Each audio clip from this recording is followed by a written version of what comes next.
Good morning, Council. Order. Good morning, Council. Please join me in the singing of our national anthem.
Please join me in a moment of private contemplation. Today, April 28th, is National Day of Mourning in Canada to remember and honor those that have lost their lives, suffered injury or illness on the job, or experienced workplace-related tragedy. As we reflect, please hold close the loss of one of our Simcoe County family and team members.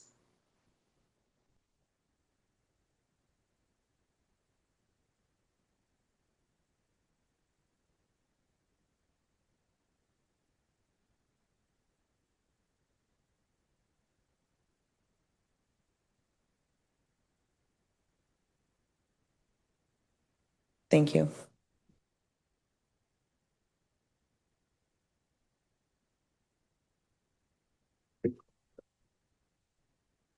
Is there anyone that has other commitments today that may need to leave early? All right. Oh, that's a lovely jersey. Yes, Councillor Snell. Sorry, Park. I have to leave at 11:30. Councillor Walker. 11:30, Your Worship. Thank you. Councillor Gordon. 11:30 as well. Councillor Bell. 12:30. Councillor Cox. 12 o'clock.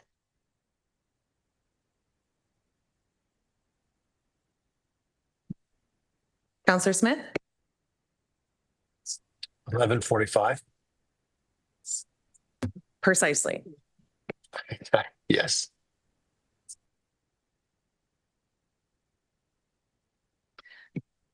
I will now call upon Councillor Dolan to read. Roll call first. Thank you, Deputy Warden. Good morning, members of council. We have all members of council in attendance with a couple of exceptions. Warden Clark is absent with alternate Councillor David Snutch in attendance, and Councillor Rawson is currently absent. You have your quorum. Thank you, Deputy Warden. Thank you. And I will now call upon Councillor Dolan. Thank you. Moved by myself and seconded by alternate Councillor Snutch that the agenda for the April 28th, 2026 meeting of County Council be approved. Any comments or questions on those? Not seeing any. All those in favor? And that has carried. Councillor, are there any disclosures of pecuniary interest today? No. At the committee. For committee. And this is just council, so I'll next time I ask. So then we now can move on to Councillor Burkett, please. Good morning, Deputy Warden, through you, moved by myself, second by Councillor Norcross, that the Council Communications and Proclamations, April the 14th, 2026 to April the 27th, 2026, have been given due consideration, be received. Thank you. Comments or questions? Not seeing any. All those in favor? and that has carried. And back to Councillor Dolan. Thank you, Deputy Warden. Moved by myself and seconded by Councillor Fryer that the following council minutes be confirmed and adopted and Committee of the Whole reports be confirmed. County Council minutes, April 14th, 2026. Committee of the Whole report, April 14th, 2026. Committee of the Whole confidential report, April 14th, 2026. Thank you. Any comments or questions on the minutes? Not seeing any. All those in favor? That has carried. And I will now turn it over to Chair Evans. Thank you, Deputy Warden, and good morning, Council. Resolution today is that the performance management recommendations contained within the Committee of the Whole report dated April 14th, 2026 be approved, including the confidential items. Moved by myself and seconded by Councillor Norcross. Back to you, Deputy Warden. Thank you. Council, any comments or questions on these items? Not seeing any. All those in favor? And that has carried. And now over to Chair Measures. Good morning, Deputy Warden. Good morning, Council. This is the Committee of the Whole report for Human Services for April the 14th, 2026. That the Human Services recommendations contained within the Committee of the Whole report dated April the 14th, 2026 be approved. It'll be moved by myself and seconded by Councillor Brian Smith. Thank you. Any comments or questions? Not seeing any. All those in favor? And that has carried. And back over to Councillor Dolan, Chair Dolan. Thank you. Moved by myself and seconded by Councillor Miskimins that corporate services recommendations contained within the Committee of the Whole report dated April the 14th, 2026 be approved. Comments or questions on these? Not seeing any. All those in favor? And that has carried. Moving on to item number 10, our presentations and considerations of special committee reports, we have none. Item 11, presentation and consideration of county officers' reports, we have none. 12, notices of motion that to have been given are none. 13, notices of motion are none. 14, closed session is none. And 15 is the consideration of the bylaws. And I will turn and call upon Councillor Norcross. Thank you, Your Worship. Moved by myself, second by Councillor Burkett, that bylaw number 7180-25 and 7181-26 and it be enacted as bylaws of the County of Simcoe. And I think I made a mistake on the first one. It's 7180-26. Thank you. Thank you. And before we do call for any comments or questions, I'm sure that Councillor Measures would appreciate everybody turning to notice the outfit that the special jersey that Councillor Norcross is wearing today. So.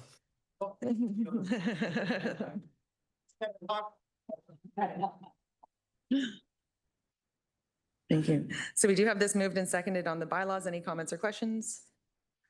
All those in favor? And that has carried. And we'll now move to announcements from the floor. Councillor Van Staveren. Thank you, Your Worship.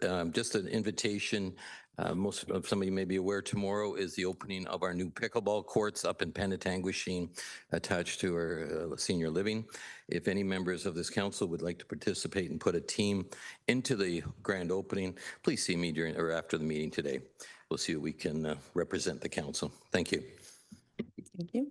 Any other announcements? Councillor Bell?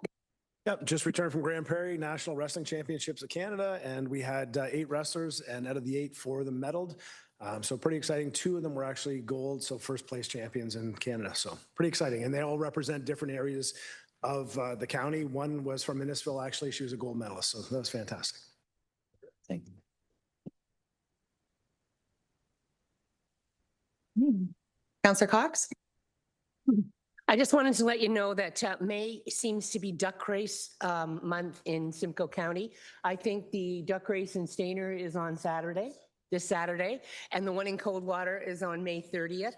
They have 2,000 ducks they're doing, and this year we're up to 9,000 ducks. So if anybody's looking for tickets, I'm sure they're around anywhere, and you can just let me know. Thank you. Councillor McDonald? Thank you, Deputy Warden. I just wanted to share that we had an amazing hat trick hockey with Agila Tosserano and New Tecumseh and Nessa Township for the Soldier Memorial Hospital Foundation. It was a great success. We had no borders, even in our hockey game. We didn't have borders. There was no police and fire. We mixed them all up, and so it was a great day for Soldier Memorial Hospital Foundation. Thank you. Thank you. Not seeing any more. I would like to also acknowledge another gold medal.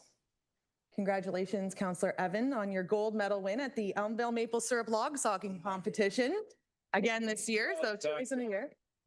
Well, it's just 2 in a row now, so the challenge is out there. Thank you, Deputy Warden, for next year when Councillor and I will be going, Garlock will be going for our three-peat. So those of you out there, you can start practicing now, but you have no hope. So thank you, Deputy Warden. Okay. And thank you very much to all the other members of County Council who came to support the event. We actually had a brief moment of sunshine without pouring rain, so thank you so much.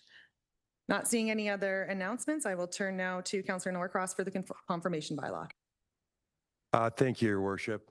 Move myself, second by Chair Evans, that the April 28th, 2026 meeting of County Council be adjourned at, sorry, I have the wrong one. I don't have my glasses. I'm so sorry, everybody. Thank you. That bylaw number 7162-26 be enacted as a bylaw of the County of Simcoe. Thank you. Thank you, and it's 7182. Not seeing any comments or questions. Oh, there's lots of glasses being tossed back at you, though. I'm sure it's the jersey. It's all that mixed up.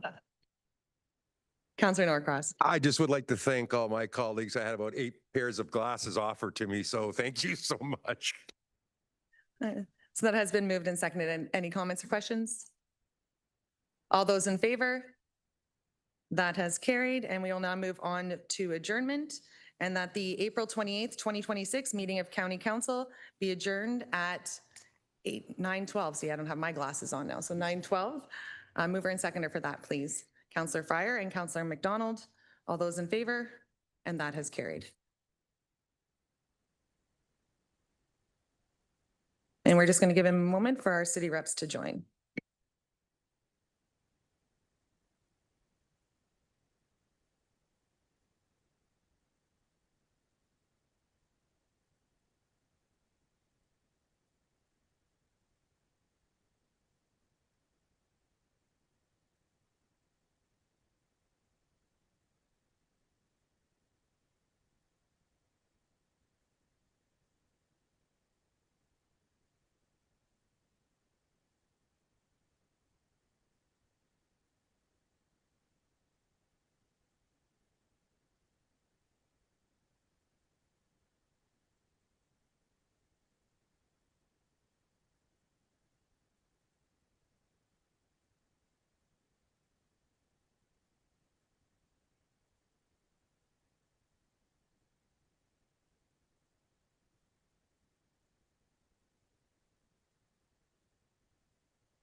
I will now call upon our clerk for roll call.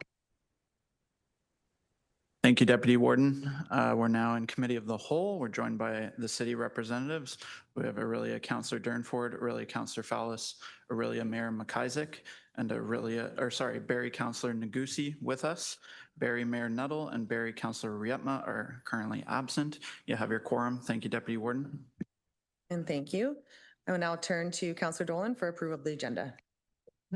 Thank you. Moved by myself and seconded by Councillor Anderson. That the agenda for the April 28th, 2026 meeting of the Committee of the Whole be approved. Comments or questions on these minutes or the agenda, sorry. All those in favor? That has carried. And on to disclosure of pecuniary interest. Councillor Bell. 13.1, it's a pecuniary interest. My company offers this as a for-profit. Thank you. Not seeing any other. I will now turn it over to Chair Evans. Thank you, Deputy Warden. The first item for consideration today under performance management is archives. We're joined by Matthew Fells. Excuse me, our county, I hope I say this right, archivist. And appreciate any comments, questions on this item, Council. Number of good stats in there today. The motion is that item CCW 2026-122 dated April 28th, 2026 regarding Simcoe County Archives operations in Q1 2026 be received. Can I have a mover and a seconder? Councillor Sandu, thank you. And seconded by Councillor Laux. All those in favor? Any opposed? Thank you very much. Motion is carried. Mr. Fells, thanks for joining us today. Have a good day. I will turn it back to you, Deputy Warden. Thank you. Thank you. And I will turn to Chair Measures for Human Services. Thank you very much, Deputy Warden. Good morning, Council or Committee. The first item here is the Early Learning and Childcare System Management. We do have a report from Mina Fayez-Baguette. So I will ask Mina to speak to this item, which it's quite interesting, actually. So I'll just pass it right over to GM Fayez-Baguette for item CCW 2026-097. Go ahead. Thank you, Chair Measures, and through you. This is a presentation video from our Early Learning and Childcare System Management team. It highlights our the Years Before 5 Shape Lives initiative, which is a part of our 5-year strategy here at the County of Simcoe as the System Service Manager. This video was produced internally using our county-funded facilities in partnership with Service Simcoe, our communications team. And really what it does is it reminds us on how we invest our dollars in early years and how that strengthens economic prosperity, supports workforce participation, and reduces long-term costs on our education system. So we'll show the video here, and then if there's any questions, we have Director Zurcher and Manager Millsap here to help answer any questions. Thank you.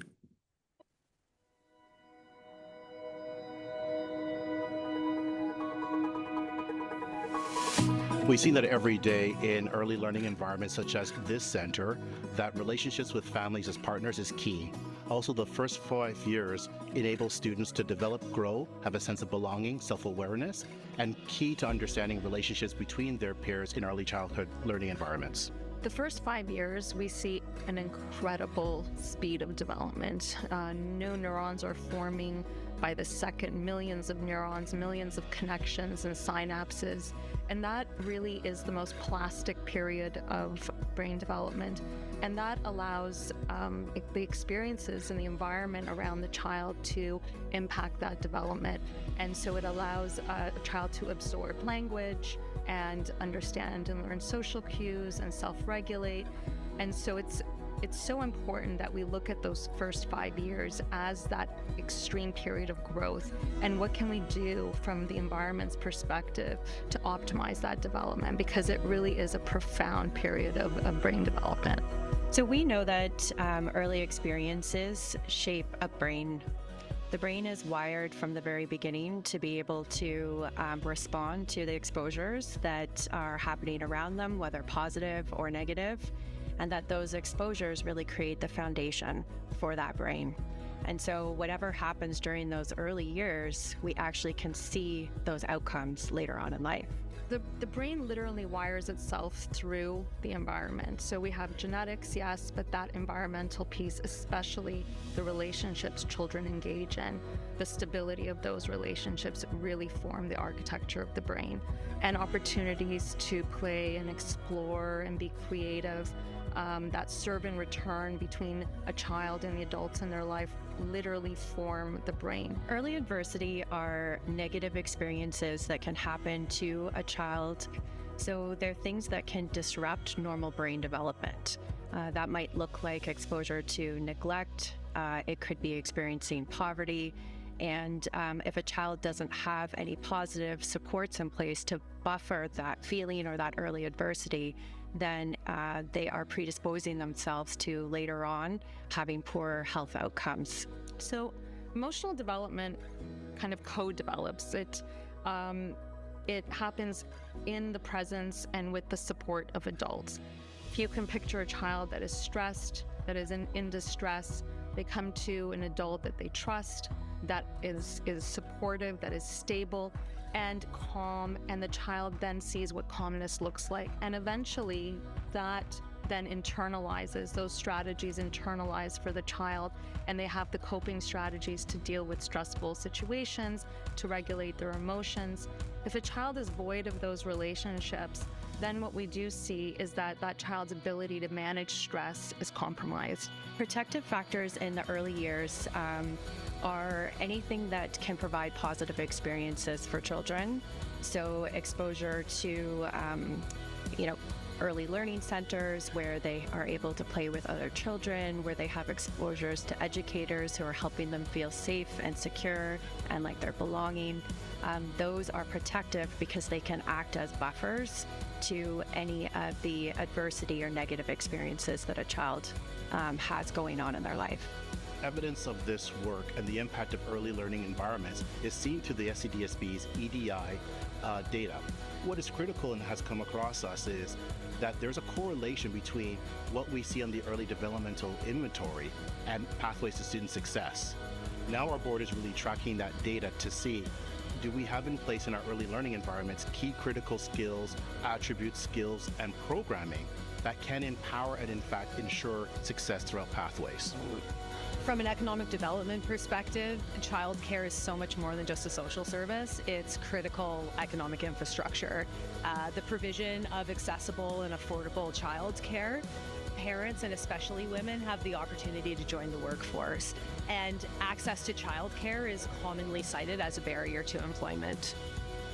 If we think about decades of research, really shows that smart investments in early years policy yields very high returns on investment, and some of the highest investments in social policy come in the early years, and really essentially has the capacity to strengthen all of our social systems.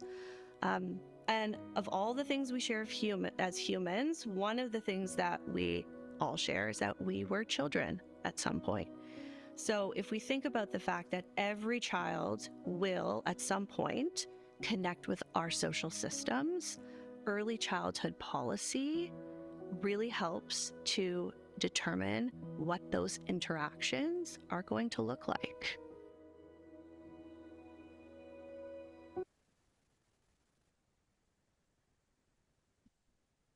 Terrific video. Well done.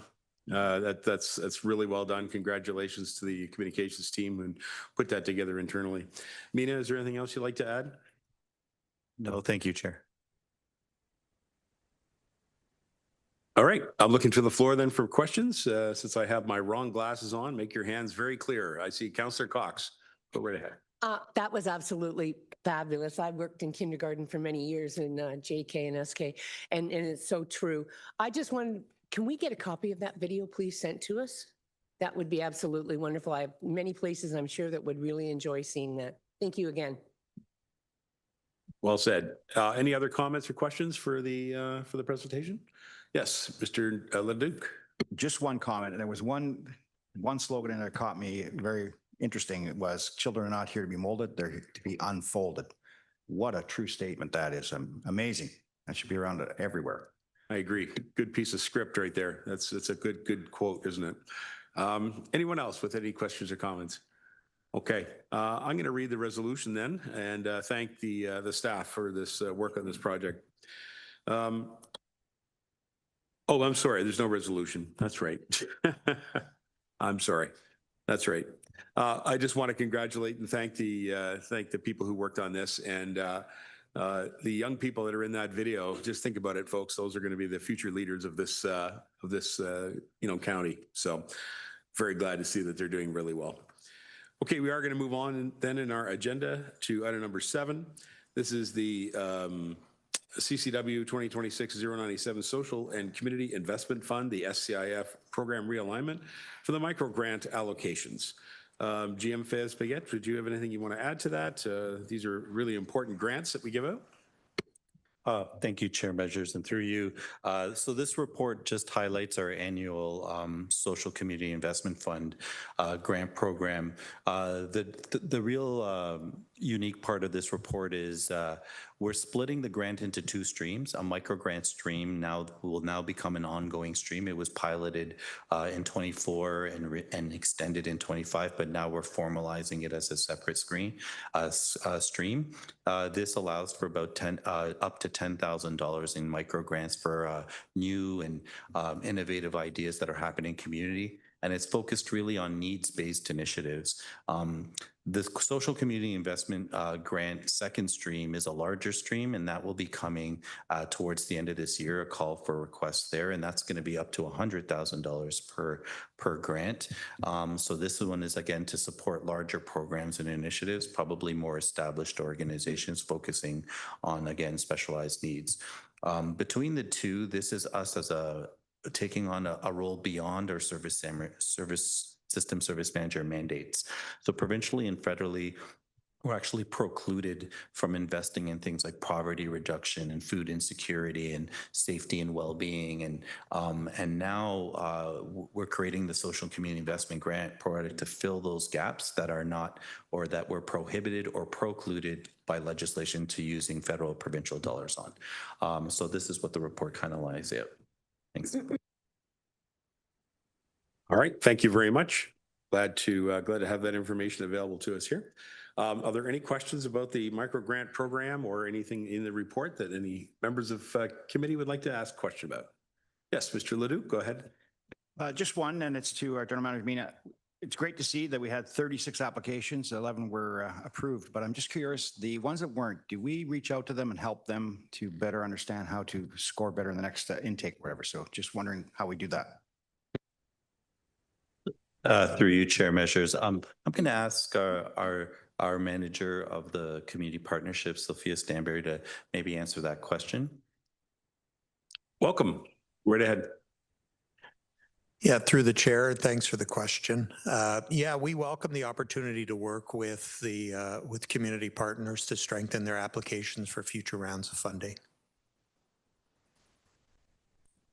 Okay, thank you very much. Other questions or comments?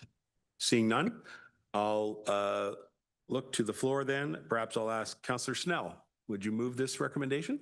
And Councillor Prost, would you second it? Thank you. That item CCW 2026-097 dated April the 28th, 2026 regarding the 2026 Social and Community Investment Fund Program realignment and micro grant allocations be received. And that the recommendations in the 2026 Social Community Investment Fund Microgrant Project allocations as outlined in Schedule 1 to item 2026-097 be approved, and that the recommendations to have 2 Social and Community Investment Fund funding streams be approved, and that the County Clerk and the General Manager, Social and Community Services, or a Director designated by the General Manager enter into agreements for the purposes outlined in item CCW 2026-097. If there's nothing further, I'll call the motion. All those in favor? That carries unanimous. Thank you very much. Moving on in our agenda, then I have item number 8.1, the one-time funding for community support services. This is item CCW 2026-141. Perhaps GM Sinclair, is there anything you'd like to add to your report? Through you, Mr. Chair, we're just pleased to receive this one-time funding that offset costs from an elevator outage at our Simcoe Village, as well as paid for some additional education for our community paramedicine program. All right, thank you very much. Nothing worse than getting stuck in an elevator. Certainly glad we were able to get that resolved. Happy to do that. I do have a recommendation on here, so I'll look for a mover and seconder. Mr. Van Stavern, Mr. Laux, thank you very much. That CCW 2026-141 dated April the 28th, 2026 regarding the one-time funding for community support services be received. Any further questions? Seeing none, all those in favor? That carries. We now have item 9, which is our human services section, and we have paramedic services. I see we have some officers from our paramedic crew here. It's good to have them along. Jane is going to make a brief presentation about a rather important funding update presentation. So I'm going to pass the chair to Jane over at the podium.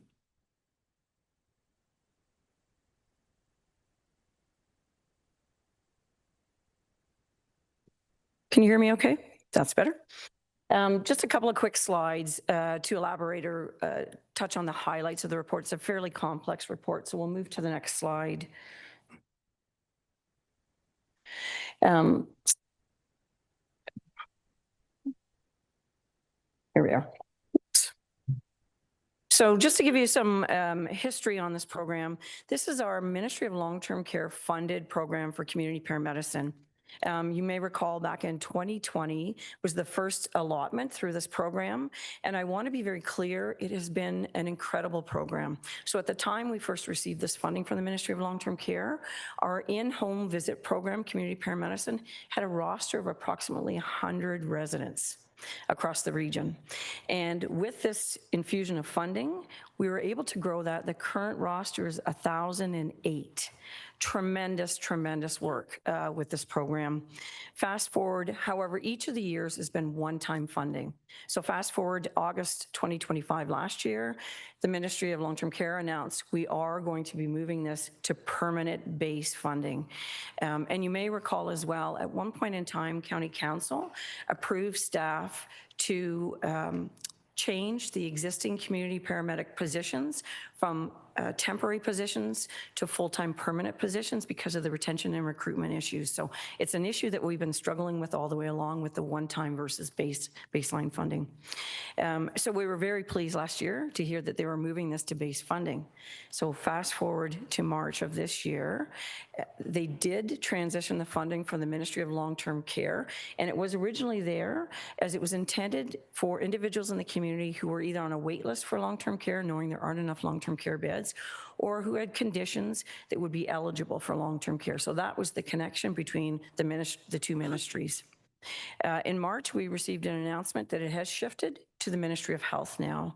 However, it is continuing to be one-time funding.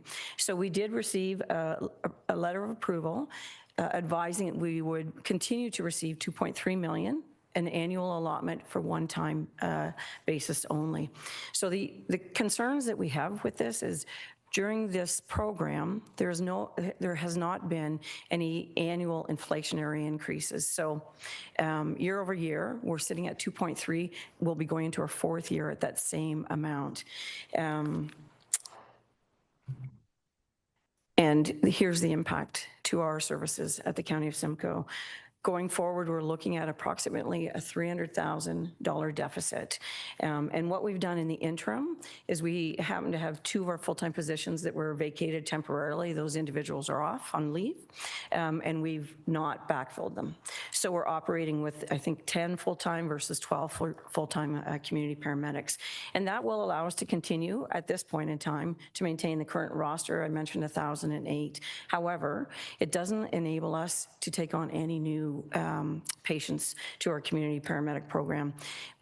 Our staff did an incredible job just looking at the impact of this freeze. There are currently 355 patients on the list, on the wait list, and they were able to go into their files and look for the last 6 months just to look at their activity of these patients. And what they found were 232 were frail, high risk for falls. There were 185 that had worsening conditions during that 6-month period. 52 experienced exacerbations, so increased acute episodes of their conditions. 73 were frequent users of 911. In other words, they called for paramedic services at least 2 or more times during that 6-month period of time. And of those 355, 201 hospitalizations occurred. So doing some quick calculations just to show you the impact not only on paramedic services, but the broader system. Our calls are about $260 for every paramedic call, receiving the patient, transferring to hospital.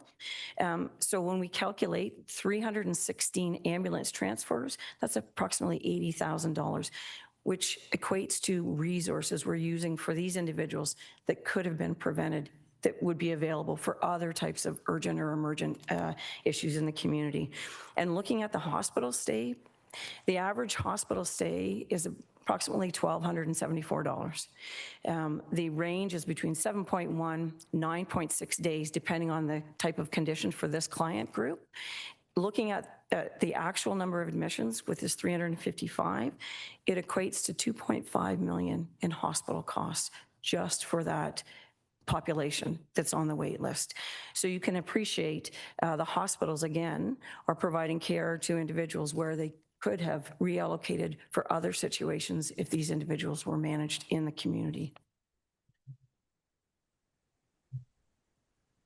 So our goals maintain community paramedicine home visit. We know it's incredible. We know it makes a difference. It keeps people in their homes, avoids service disruption, and achieves sustainable base funding. Our immediate asks, and it's outlined in our report, we're looking for the province to address the inflationary increases over the last number of years to offset that $300,000 shortfall. We're asking the province to move from the one-time funding to baseline funding.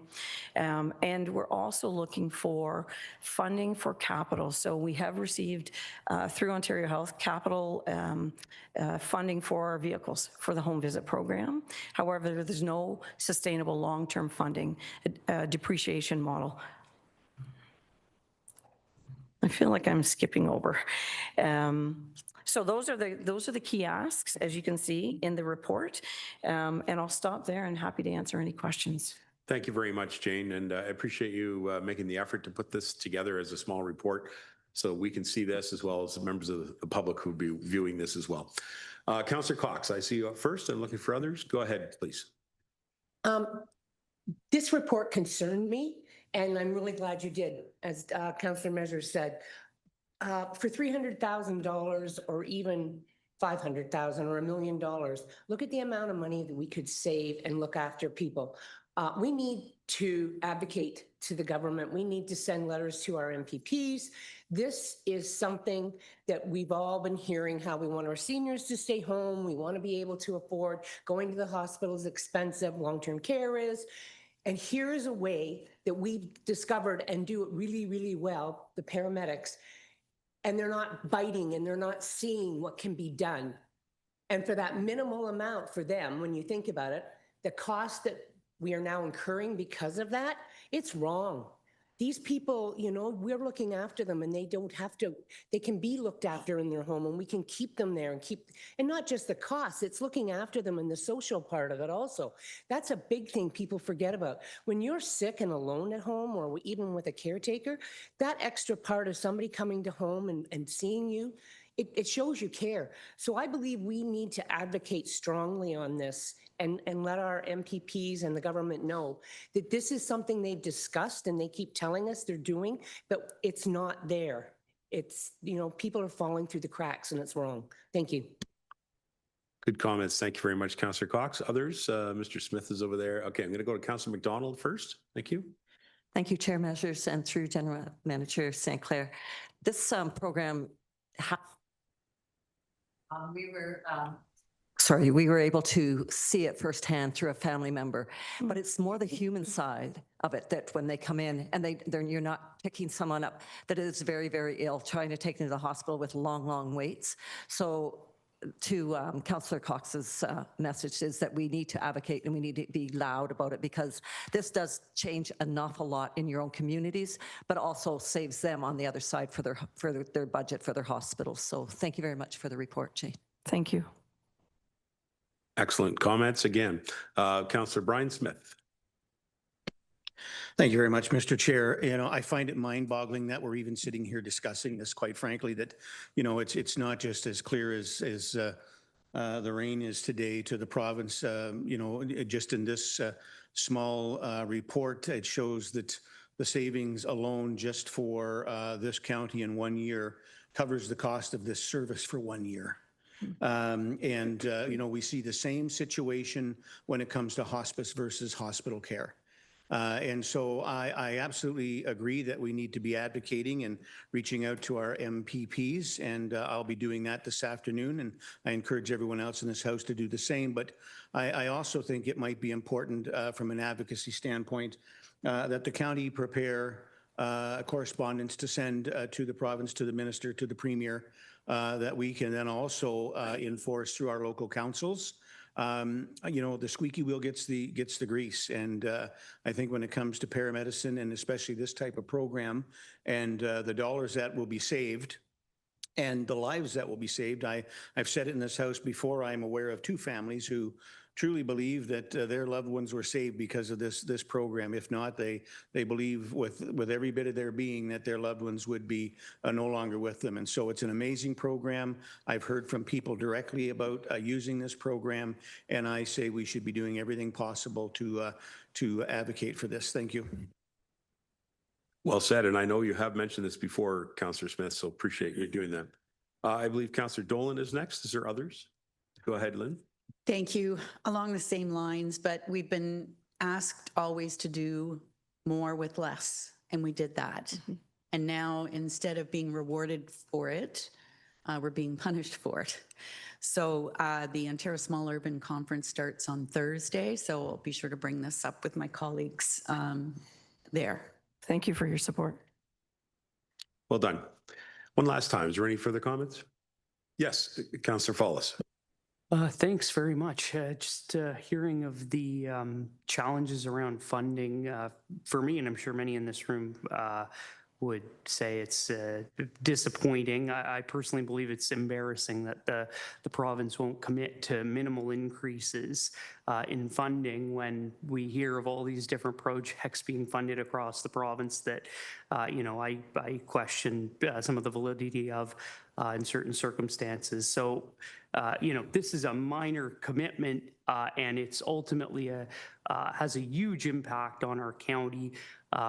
Not funding it is going to cost the community not only in dollars, but in health as well. I wondered if maybe staff could speak further about the number of patients impacted. So I was trying to get a full sense for how many could be, just in reading some of the specific numbers here. So I've got 160 to 200 patients currently awaiting enrollment will not be admitted into the program as a result. Does it go beyond that number, just that sheer 160 to 200, or will there likely be more impacted?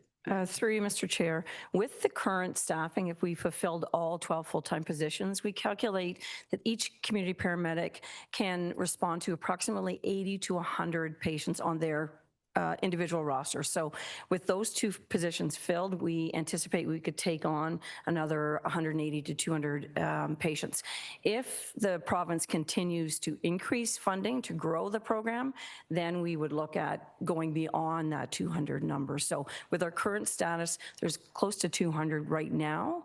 Should we receive funding for that shortfall, that we could fulfill their needs immediately? Excellent. Councillor Prost.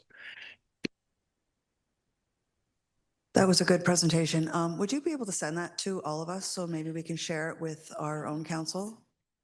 Yes, we'll attach it to the minutes. Absolutely. Thank you. Through you, Mr. Chair, as well. Yes. Further to the council discussion, we are recommending a letter come from the warden on behalf of council to the minister. We can copy that to the MPPs as well, and then circulate the letter to all of county council if that's the council's direction. I would ask that there'd be a friendly amendment to include the distribution of our local MPPs for our county. Would that be safe enough? We can add that in, Mr. Clerk. Mr. Chair, there's no motion on the floor at this time, so as it comes on the floor, we can include that, absolutely. We'll get to the motion. There's no doubt about it. Thank you very much. Is there anyone else with any questions? I would have a brief question, if I could, to the Chief of Paramedic Services. I know that when you have to operate a team of anybody doing anything, and you've got a multiple team, and you have 12 paramedics that are dedicated to this program, and currently you have 2 that are off, and so you're asking 10 to do the work of the 12, I suppose. Are the 10 being offered enough support around them? Like, they don't just travel individually, they travel with pairs. Is that correct? And so can you give us an outline of just how that works so that we understand that our paramedics are supported, given the fact that this workload is obviously increasing? Absolutely, through you, Mr. Chair. We have recently met with our community paramedicine team. So they don't travel in pairs, they're singles. They are on a modified response unit. We have taken very much into account the support that's going to be required for this team. Myself, Deputy Chief Kukulik, and Commander Christy Campbell, we've met with them via Teams in a town hall situation recently to discuss everything that's happening and try to reassure them and also let them know that we're here to support them in any future steps, and we'll keep clear communication with them. And we know that they take the care and concern of their patients very seriously. So we have our full team there to support them along with peer support and the supervisors that are on the road. Well done. Thank you very much for your excellent service. Okay, let's put this on the floor then. I'm going to ask for Councillor Cox. Would you like to move this, please? Thank you. Councillor Brian Smith, would you the seconder? Thank you.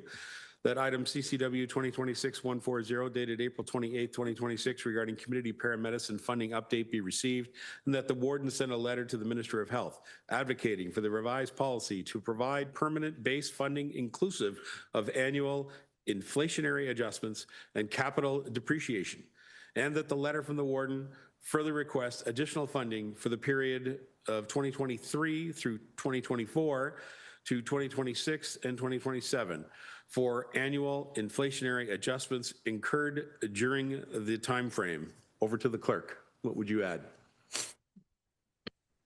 Through you, Mr. Chair. So I think just a letter to the Minister of Health and local MPPs would suffice, and we can make sure that happens. Well done. Any questions? Yes, Ms. Cox. I wondered if it could go, I think Jane said it to be sent to all the municipalities also, to the councils. Distribute it to all Yes, members of the committee? Yes, please. Does that seem fair? Thank you. Thank you. Anything further? Yes, Mr. Leroy. Thank you very much, Mr. Chair. Would it be helpful to send it to the Minister of Long-Term Care as well? It seems to have an impact on that budget one way or another, and it's quite alarming that we would be weighing human life in terms of a return on investment, but here we sit. Through you, Mr. Chair, we can copy the Minister of Long-Term Care. Thank you for that comment. I'll support that as a friendly as well. Thank you. Anybody else? Yes, George. Thank you very much, Chair. Actually, my question revolves around who it's being communicated to. And my question for Director Sinclair is, when it comes to this type of program, which is in Simcoe County, do other counties and regional areas have a similar program in place? Because if they do, they would probably be facing the same type of challenges that we are. So I'm wondering if it might be worthwhile to send to all the MPs in the province and maybe copy the other regional governments that look after the similar programs. Through you, Mr. Chair, there's quite a variety of different community paramedic programs across the province. Some have community paramedicine, some do not. And what it looks like in one community is very different in another. So we are impacted largely. I don't know that that's the case to all municipalities across the province. Thank you very much, Mr. Cabral. Okay. We're comfortable, everyone? Mr. Clerk, you're comfortable? Yeah, through you, Mr. Chair. So I think the letter is going to the Minister of Health. It'll be copied to the Minister of Long-Term Care, local MPPs, and the municipalities serviced by the County of Simcoe. Thank you. All right. That's a good discussion. Thank you, Jane, for bringing up this very important point. Council, I'm going to call the resolution. All those in favor? That is going to show unanimous support. I look forward to that letter. Thank you very much. Okay, we're going to move on in our agenda. We're at the section that says other matters for consideration. So from the floor, is there anything else? Okay, now I will pass it back over to the Deputy Warden as there is a small in-camera item there. Deputy Warden?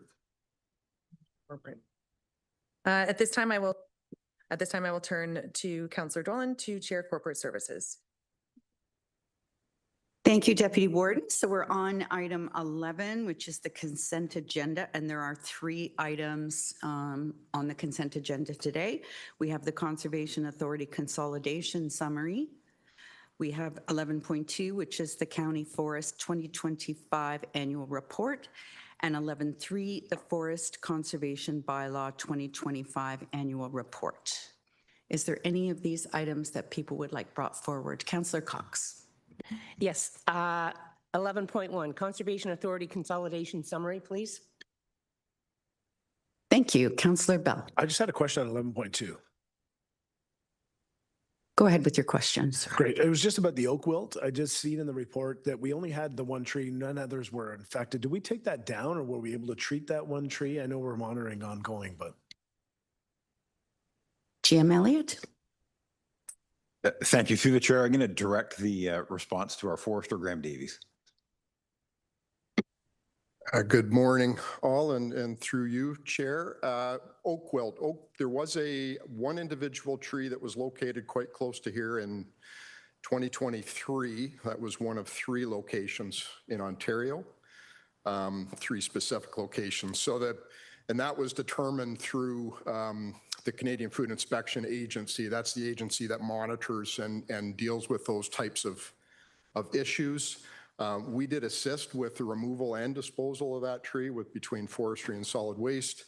Monitoring has continued through the CFIA and there has been no further find. And at this point, actually, it is still surprising, but oak wilt, there have been no further finds in Ontario since those in 2023. So we continue to monitor. We expect it will be showing up at some point, but at this point, it's good news. Thank you. Any other questions or comments on the annual report, item 11.2?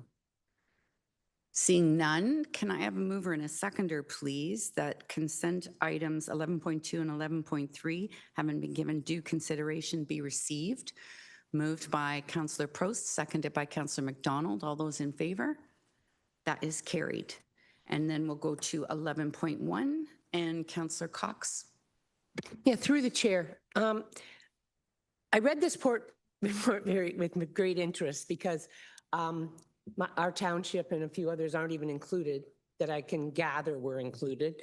And I just wonder what is happening with the SSEA area, where it is like, I'm really sorry. I find this a bit confusing on where we are and what is going on.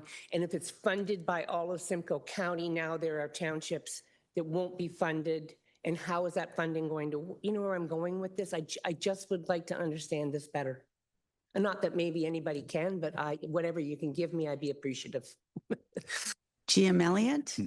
Thank you. Through the chair, I think the questions you're raising are the exact same questions that we as staff have. SSEA was not included in the Lake Huron Conservation Authority boundaries, so it's a little bit of a hole in the donut. I suspect over the next year, as we determine how we implement this and the role of the county, those questions should be resolved and answered. So was there ever any discussion with staff about just enveloping SSEA into our area, the Conservation Authority, even though it wouldn't be considered Conservation Authority as a funding envelope, as the other ones are all being funded then regionally? Just a question. Thank you. Through the chair, I wasn't involved in any specific dialogue around that, but I might ask our chief planner to clarify whether at the staff level that was also the case. Oh, and I think, sorry, our CAO might have something to offer as well.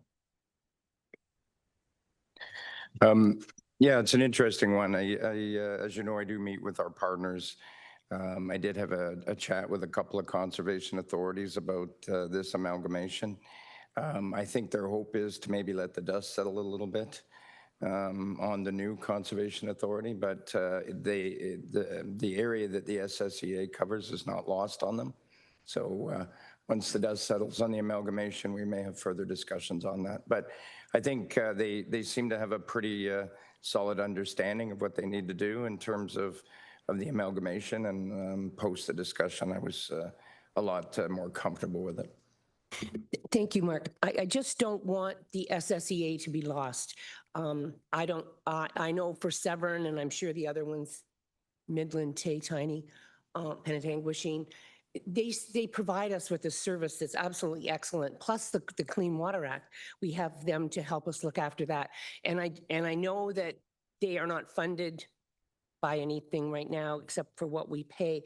And I just don't want this to get lost. And if you can, your staff can sort of advocate on our behalf and keep SSEA and Julie in the loop, it would be really wonderful, because if we don't have that, and the affordability then becomes, you know, we need them. They do things for us. They advocate on our behalf, and you know what they all do. But I just wanted to make sure that they were on your radar. Thank you very much.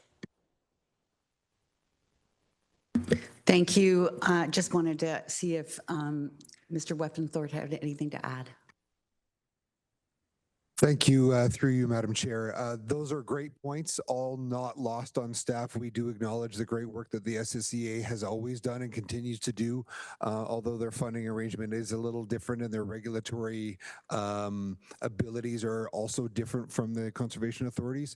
I will draw, if my memory serves me correctly, the province during the ERO posting process actually explicitly excluded the SSCA from the mapping of the new conservation authority boundaries. I think they were trying to deal with what is today, but to the CAO and General Manager Elliott's previous comments, I think we'll let the dust settles on the transition of what exists today.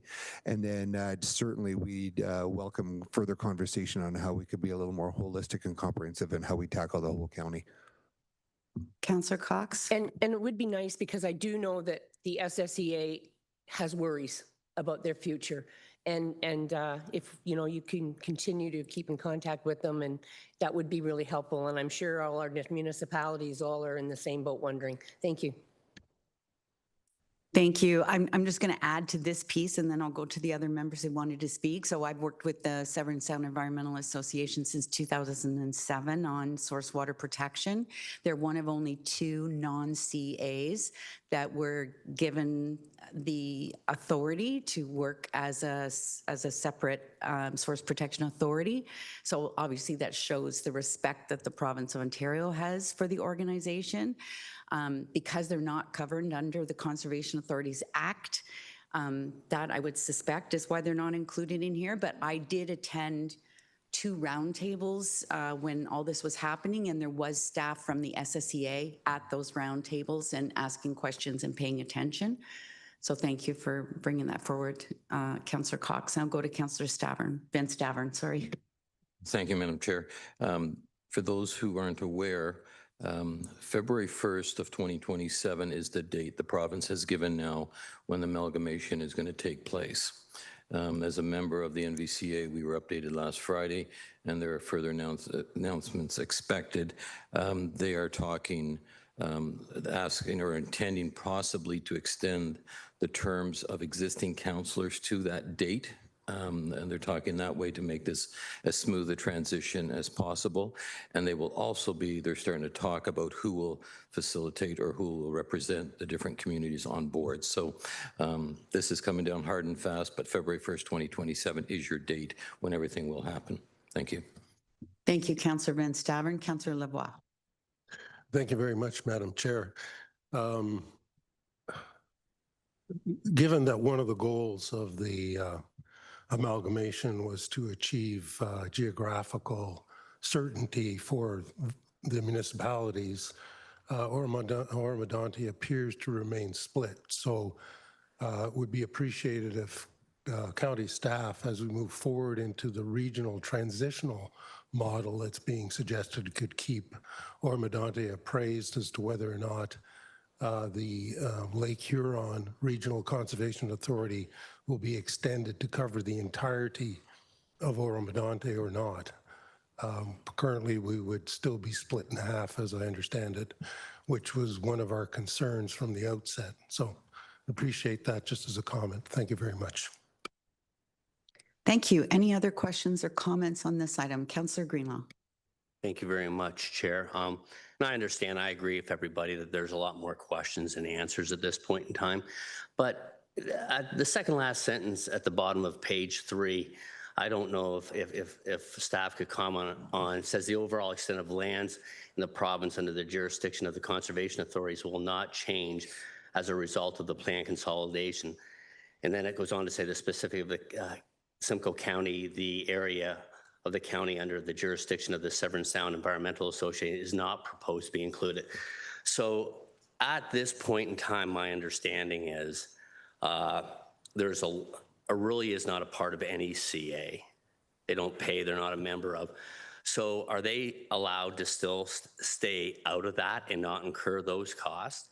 Because Simcoe flows into Cooch, which flows into the Severn, which flows into Lake Huron. So if someone could explain that sentence to me, it'd be greatly appreciated. GM Elliott? Thank you. That's another issue that has been raised through this. I really don't have an update on that unless our chief planner would be able to add anything to that part of the conversation. The only thing I would add is when I was first on the Nottawasaga Conservation Authority in 1997, and then neither Aurelia or the City of Barrie belonged to either Conservation Authority. And since then, the City of Barrie then joined both. Aurelia has not, but Aurelia is governed under the Clean Water Act, so they are part of the source water protection piece, but not the general regulation under the Conservation Authorities Act. Sorry, just a supplemental then, Madam Chair. So, and I appreciate, because I know you're very well versed on this as being a part of the boards that you've sat on. So Oro-Medani depends upon Severn Sound for our water source protection. So if the CAs or Conservation Ontario is not taking it as part of the amalgamation, then who will be responsible for that and at what cost? So I'll start and then I'll go to GM Elliott. So the source water protection is funded through the Ministry of the Environment, Conservation and Parks. It goes to the lead conservation authority, which is Lake Simcoe, and then Lake Simcoe divides it between Nottawasaga Source Protection Authority and the Severn Sound Source Protection Authority. So they'll still receive funding through that program, but not for other environmental programs, just like they haven't in the past. GM Elliott, anything to add? No, nothing further to add, Chair. Okay, any other questions or comments? We have one online, and that would be Councillor Burkett.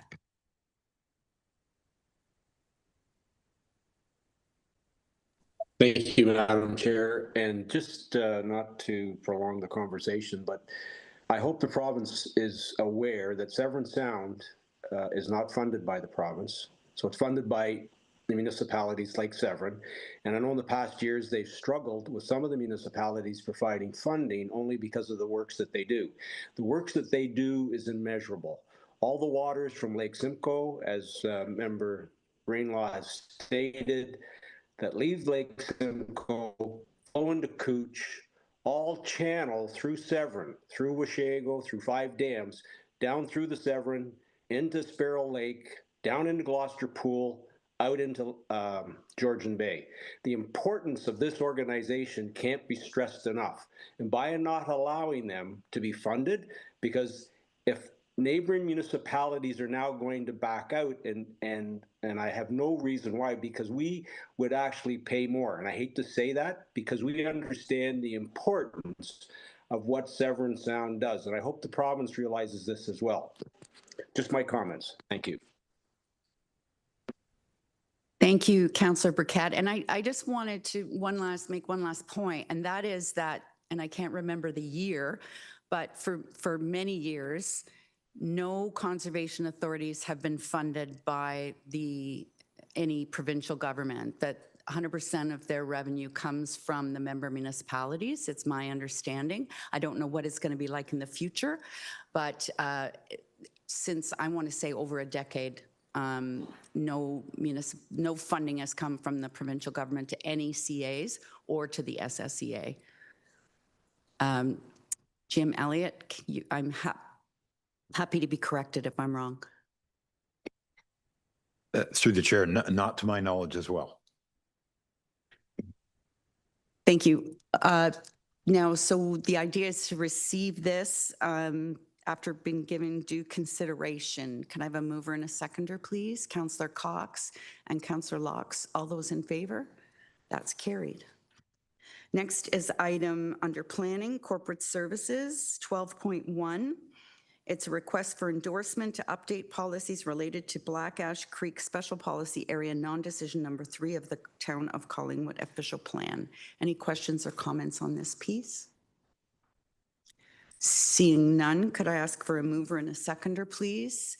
Councillor Fryer and Councillor Hamlin, that item CCW 2026-096 dated April 28, 2026 regarding the request for endorsement to update policies related to the Black Ash Creek Special Policy Area within the Town of Collingwood official plan be received, and that the updated policies and mapping for the Black Ash Creek Special Policy Area within the Town of Collingwood official plan be endorsed as substantively outlined in Schedule 4 to item CCW 2026-096, and that council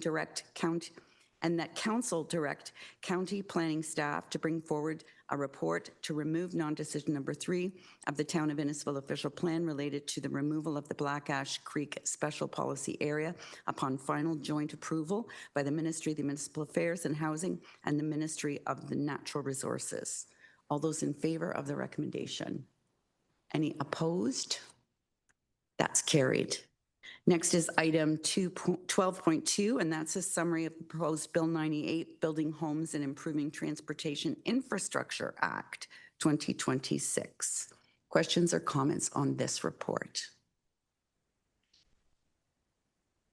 Seeing none, could I ask for a mover and a seconder, please, for the recommendation that's in the agenda? Moved by Councillor Snell and seconded by Councillor Norris, that item CCW 2026-130 dated April 28, 2026 regarding summary of proposed Bill 98, Building Homes and Improving Transportation Infrastructure Act 2026 be received, and that the county provide comments on the proposed Bill 98 to the Environmental Registry of Ontario as substantively outlined in Schedule 2 of item CCW 2026-130.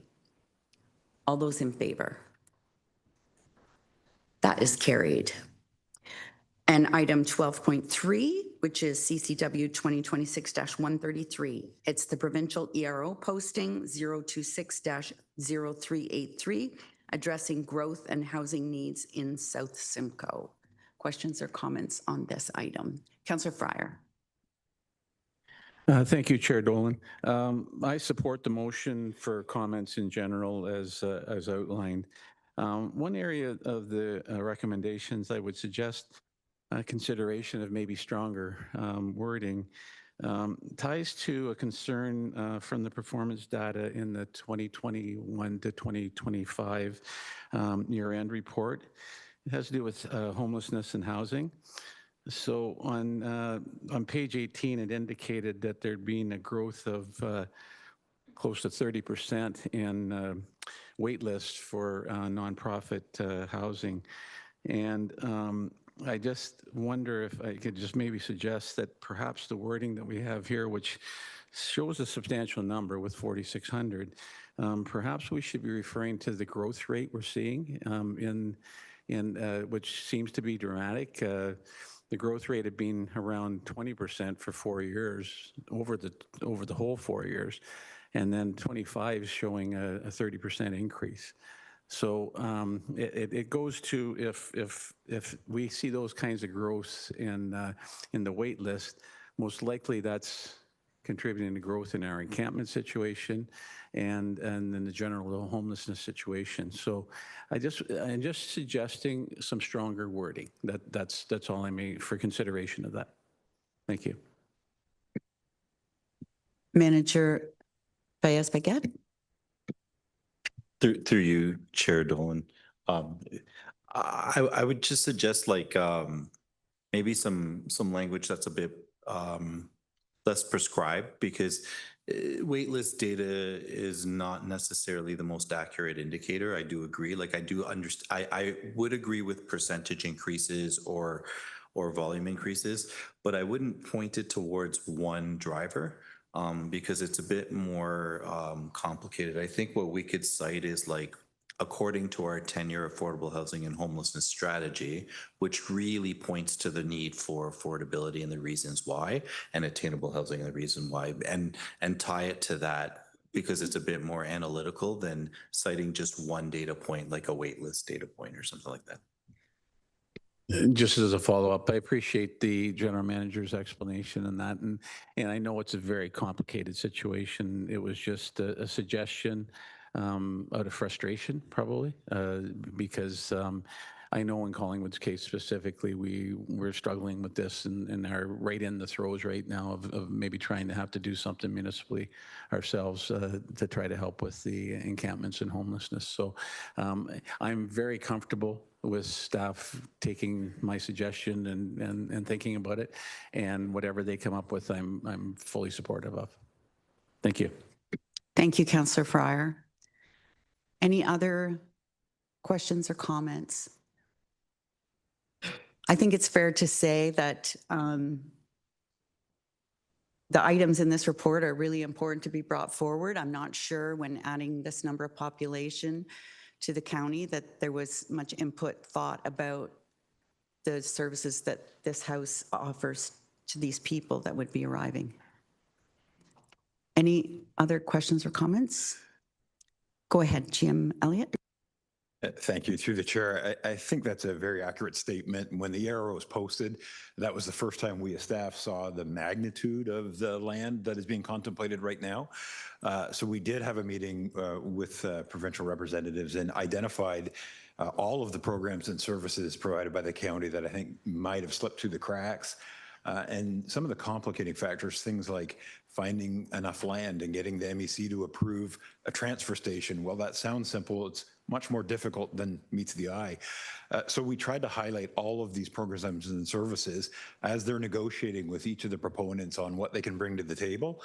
The county programs and services are equally important as a water main or funding for a rec center or a hospital. So I think we've got a foot in the door, and we're going to continue to advocate for these really essential programs and services that we hadn't contemplated through our long-term planning, because this we've estimated could bring as many as 130 to 140,000 new people on top of our official plan forecasts.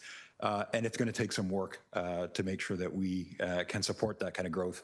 The other thing we noted is that the proposals being contemplated had a fairly significant imbalance between employment and residential.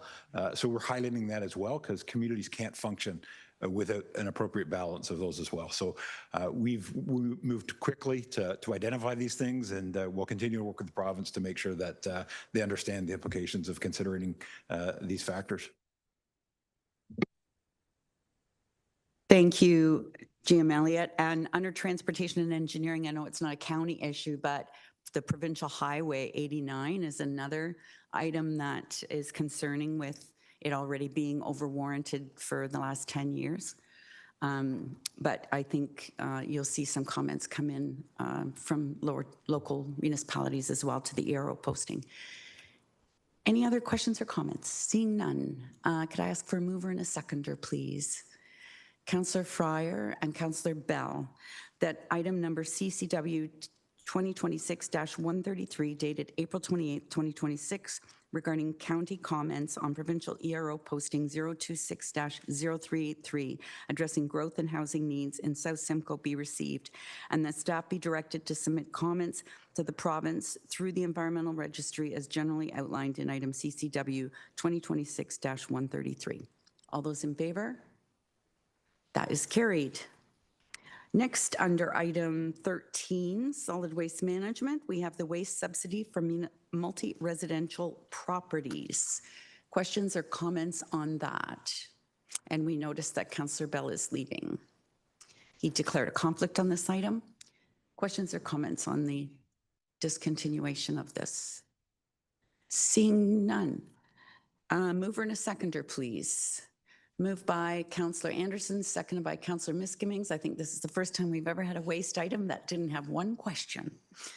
That item CCW 2026-124 dated April 28, 2026 regarding the waste subsidy for multi-residential properties be received, and that staff discontinue the recycling portion of the waste subsidy and continue the requirement that in order to receive the garbage subsidy, participation in recycling and organics diversion at the property be required as generally outlined in item CCW 2026-124. All those in favor? That's carried. I think I need Councillor Norcross's glasses. Are there any other items for consideration for corporate services today? Seeing none? Oh, I do have one, sorry. It's the Economic Development Subcommittee. Any questions or comments on this subcommittee report? Seeing none, a mover and a seconder, please. Moved by Councillor Fowler and seconded by Councillor McDonald that the recommendations contained within Economic Development Subcommittee report dated April the 14th, 2026 be approved.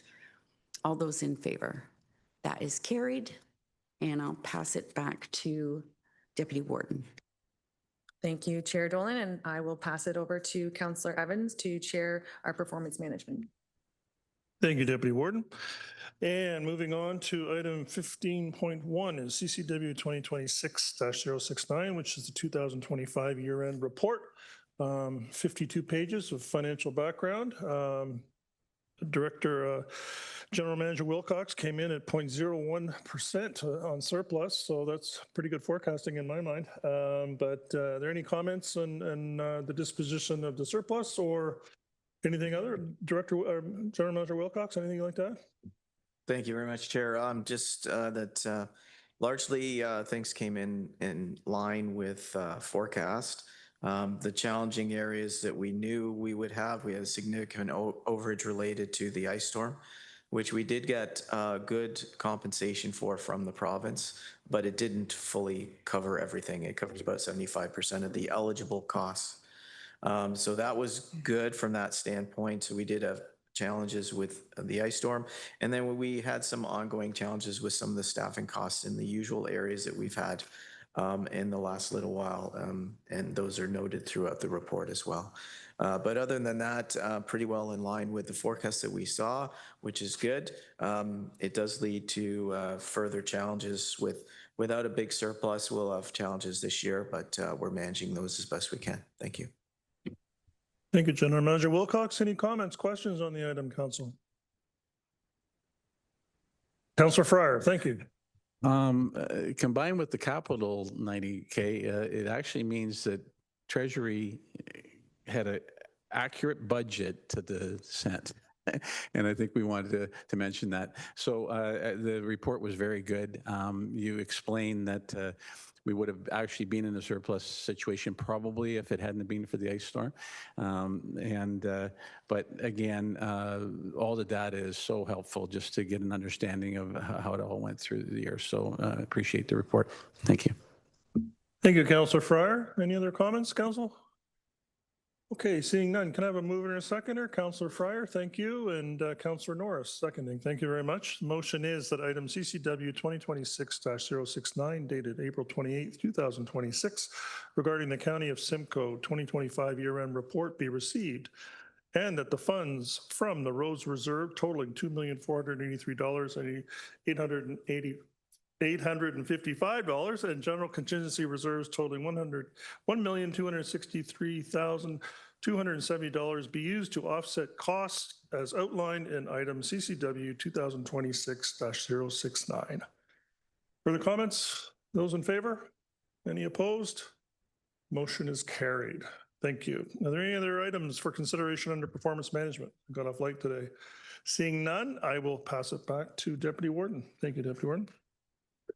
Thank you. And before I do ask if there's a desire to go into close, will you just wait for Councillor Bell and Councillor Cox to return?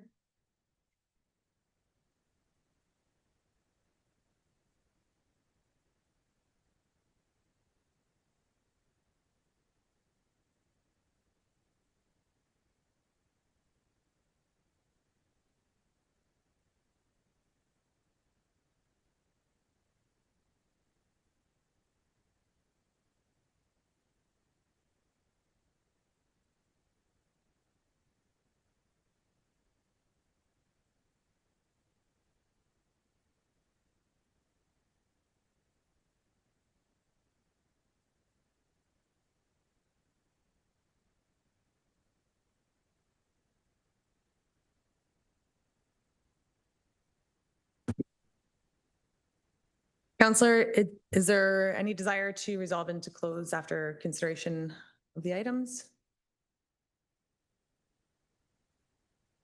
Not seeing any. May I have a mover and seconder for item 17.1? I have Councillor Miskimmin and Councillor Norris, that confidential CCW 2026-007 solid waste. That direction in camera and recommendations contained within the confidential item CCW 2026-077 dated April 28, 2026 regarding labor relations and employee negotiations and trade secret or scientific, technical, commercial, financial, or labor relations information supplied in confidence to the municipality or local board, which if disclosed would reasonably be expected to prejudice the significantly the competitive position or interfere significantly with the contract or other negotiations in person, group, or persons or organizations be approved and voted upon in accordance with section 2396B of the Municipal Act. Yes. Is to go. I missed that one. He needs to declare a conflict. I'm sorry, Councillor Bell. The clerk is just asking for a declaration. If you could just use the closest microphone. Thank you. And Councillor Bell has declared conflict. All those in favor? And that has carried.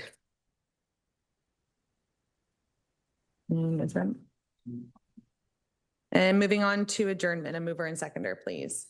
I have Councillor Norcross and Councillor Snell that the April 28th, 2026 Committee of the Whole be adjourned at 10:20? Yep. 10:20 p.m. All those in favor? AM. Oh gosh, it's going to be a long day.